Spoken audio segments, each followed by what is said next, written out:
there is an impact of this current global activities which are happening, in terms of war between the Gulf countries, and this straightforward impact us as we are the global manufacturer, and most of our supply chain is integrated to the global sourcing, and it definitely gives a kind of an impact in three different areas, to be precise with.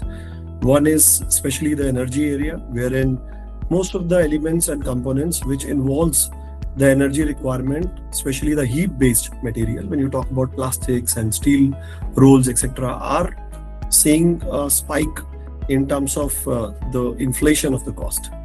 Second is logistics area, wherein most of the components of the tier 1, as well as for us, because we are getting most of the components from Sweden, are taking longer time, and the cost of logistics is going heavy because of the current issues. Most of the sea and vessel transportation and shipment is actually taking toll. And third, if you see on industry-wide, from the aspect of the industry, overall industry, for the next few months, if you see, first threat is the energy. So if the fuel, which was from Hormuz, almost 20 million barrels per day used to come, I think it remains only fraction. When it comes to India, 85% of our fuel is sourced from outside. Though we are changing our strategies and taking material from some other locations, but still, we don't have that kind of a capability of refineries and other, the last mile shaping of the fuel, and it is going to, give pressure to the kind of a fuel supply in short term. And if there will be a pressure on the fuel supply, definitely it is going to impact our operations. We've started seeing some conversations going around, but there's really not that much of an impact in some sense across the services.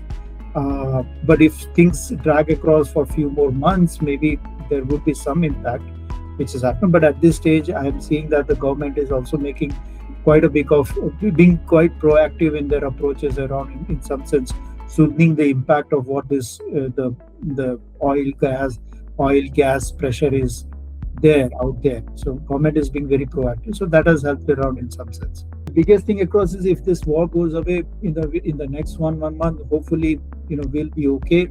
And things probably would be as it is kind of going around. But if it kind of worsens a little bit more, I think what we are expecting, and we've seen this in the past, people tend to kind of start using more of the shared mobility platforms which are out there, so which in fact in some sense bodes well for our industry, bodes well for the bus industry, where people start taking shared mobility platforms. So I'm expecting that if things go worse, there will be more increased demands across on passengers expecting comfortable and safe travel around in the shared mobility platform to take the long distance journeys.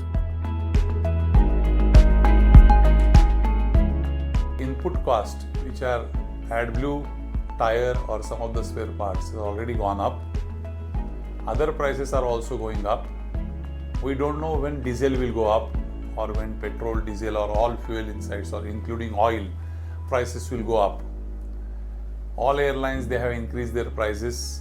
So we also need to be vigilant and accordingly decide on our pricing strategy. Next 2-3 months are very critical. If this war stops, then probably things will come back to normal. That's what I believe. But if that war continues, then situation is going to be worst. So I would request all of you to constrain yourself from starting anything new, and that would probably help us in staying afloat and surviving. I request all of you to reduce our reliance on import of fuel. We must shift towards electric mobility. Now electric buses are available, and that would save a lot of foreign exchange for our country also. It is good for environment also. So it is better to shift towards electric buses rather than going in for diesel.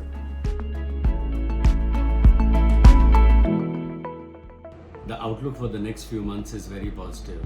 There's a strong support from the government, increasing investments and growing interest from both operators and customers.